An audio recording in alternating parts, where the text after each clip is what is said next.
السلام علیکم ورحمۃ اللہ وبرکاتہ۔ دوستوں میں عرفان عزیز اور آپ دیکھ رہے ہیں کہ آزادی کا official YouTube and Facebook channel. دوستوں آج ہم آئے ہیں ایک ہی خاص خبر کے ساتھ۔ آج ہم بات کریں گے توشہ خانہ۔ ہمارے اردو میں کہاوت ہے جیسی کرنی ویسی بھرنی۔ تو یہ کہاوت اس وقت بڑی بہترین فٹ آ رہی ہے اس حکومت پہ۔ پی ڈی ایم نے، مریم نواز نے، نواز شریف نے، شہباز شریف نے، مریم اورنگزیب نے، انہوں نے رولا ڈال کے پورے مملکت کو سر پہ اٹھایا ہوا تھا۔ گھڑی گھڑی کر کے ایسے اقبال صاحب نے کہا جی گھڑی گھڑی میرا دل دھڑکے۔ نواز شریف صاحب لندن بیٹھے اس کے اوپر پروپیگنڈا کرتے رہے۔ پتہ نہیں کیسی منحوس گھڑی تھی کہ جس نے پورے کے پوری اس پی ڈی ایم کو، پورے ٹبر کو ننگا کر کے رکھ دیا۔ یعنی کہ ہر ایک جو ہے اس کے اوپر بڑھ چڑھ کے حصہ لیتا رہا، رولا ڈالتا رہا کہ عمران خان گھڑی لے گیا، توشہ خانہ، عمران خان۔ اور جو مریم نواز تھی وہ تو ہر جلسے میں یہ رولا ڈالتی رہی ہے کہ توشہ خانہ، عمران خان گھڑی لے گیا، گھڑی چور۔ اور اب جو ہے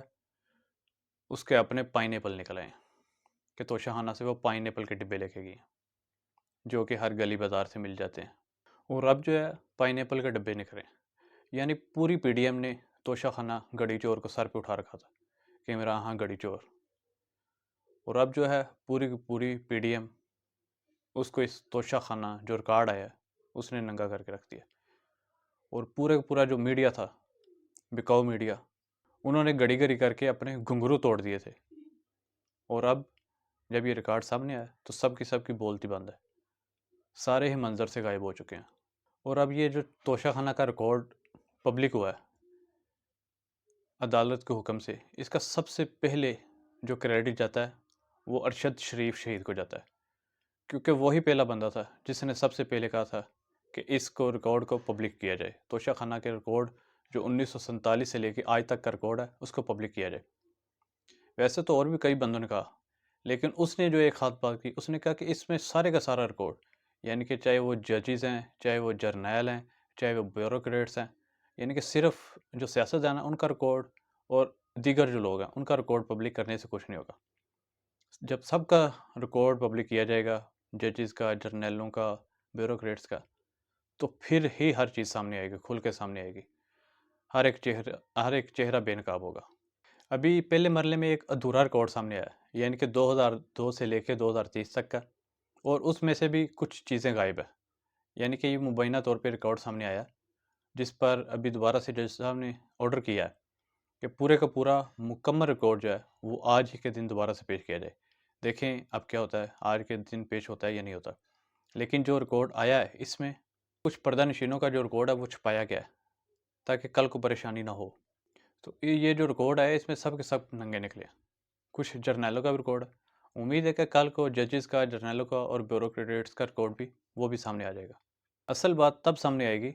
جب 1980 سے لے کے 1998 تک کا ریکارڈ سامنے آئے گا، یعنی کہ اس وقت نون لیگ اور پیپل پارٹی یہ کنگلے تھے، ان کے بہت برے حالات تھے۔ اس وقت جو انہوں نے توشہ خانہ کو لوٹا ہے دونوں ہاتھوں سے، ہوئے حد ہی کر دی تھی انہوں نے تو، اور انہوں نے تباہی پھیر دی تھی۔ اور خاص کر ان میں کچھ ایسے صحافی جو چھلانگے لگاتے پھر رہے تھے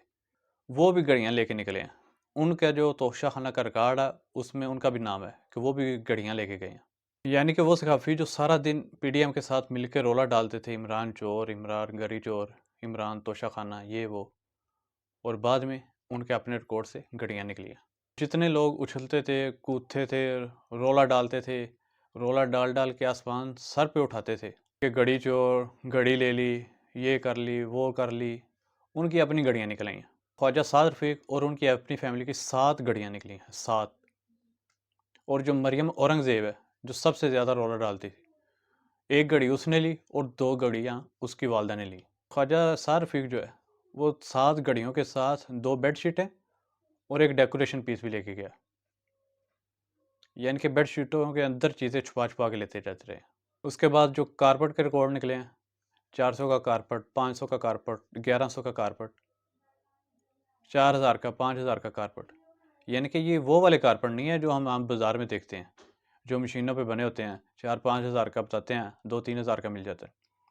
یہ کارپٹ ہوتے ہیں کہ جو کسی ملک کی خاص ایک مصنوعات ہوتی ہے،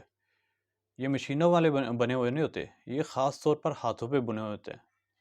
اور خاص قسم کے کاریگر جو کہ پوری دنیا میں مشہور ہوتے ہیں ان کے ہاتھ سے بنے ہوتے ہیں،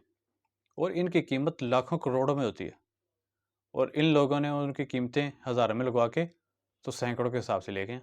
کیونکہ کوئی ملک کا کوئی وزیر اعظم ہے تو کسی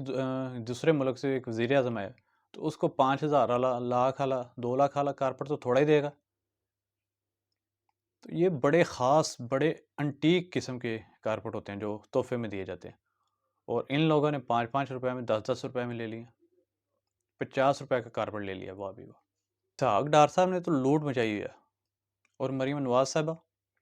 انہوں نے تو پائن ایپل کے ڈبے نہیں چھوڑے، حالانکہ وہ کہیں سے بھی کسی بھی دکان سے مل جاتے ہیں آسانی سے، اور انہوں نے وہ بھی نہیں چھوڑے، اور وہ بھی گھر میں لے گئی۔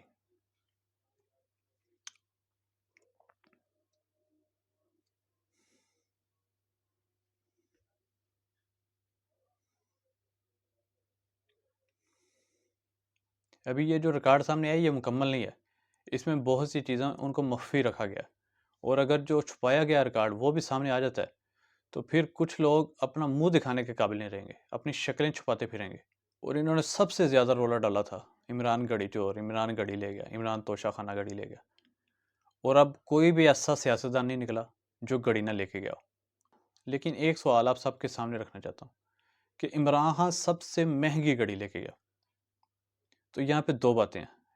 یا تو پھر یہ کہ جو بیرون ممالک والے جو ان ملکوں کے سربراہ ہیں وہ یہ سمجھتے تھے کہ عمران خان جو ہے وہ اس قابل ہے کہ اس کو سب سے مہنگی گھڑی تحفے میں دی جائے، اور اس وجہ سے عمران خان نے سب سے مہنگی خریدی۔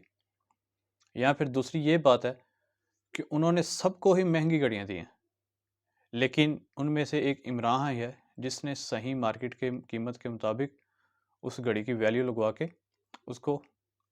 کچھ فیصد پہ ڈسکاؤنٹ کروا کے وہ لی، اور وہ جو انہوں نے مارکیٹ سے قیمت لگوائی وہ تقریباً 2 کروڑ کے ارد گرد تھی، اور وہ انہوں نے وہ قیمت قانون کے مطابق ادا کی، قانون کے مطابق انہوں نے قیمت لگوائی، اور وہ قانون کے مطابق لے کے گئے، اور جب ان کی اپنی جو ٹیکس ریٹرن ہے اس میں بھی اس کا ذکر کیا گیا، یعنی کہ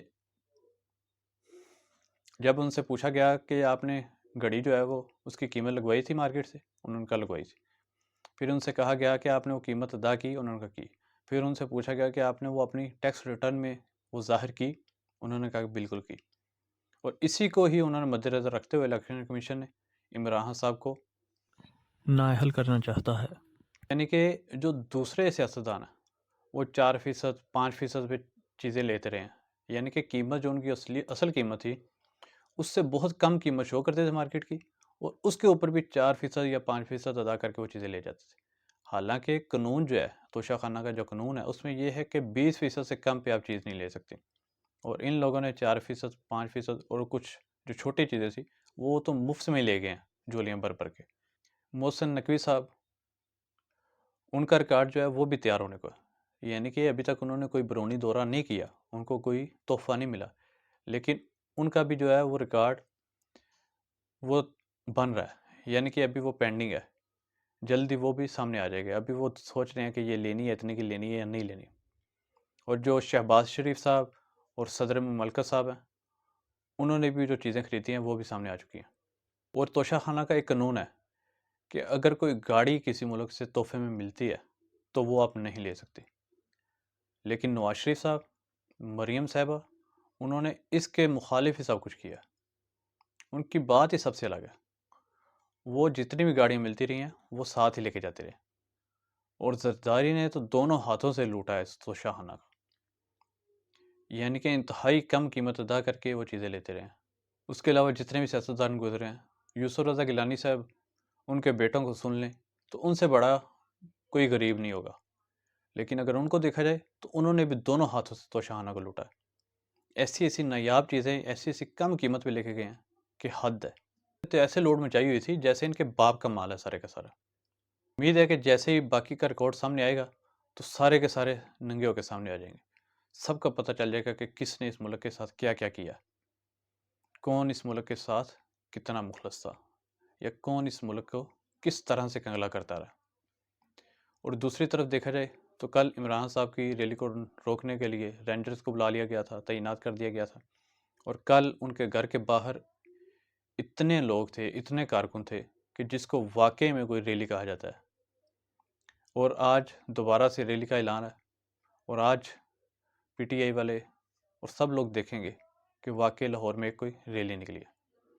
دوستو اسی کے ساتھ اجازت دیجیے، میں ہوں آپ کا اپنا عرفان عاجز۔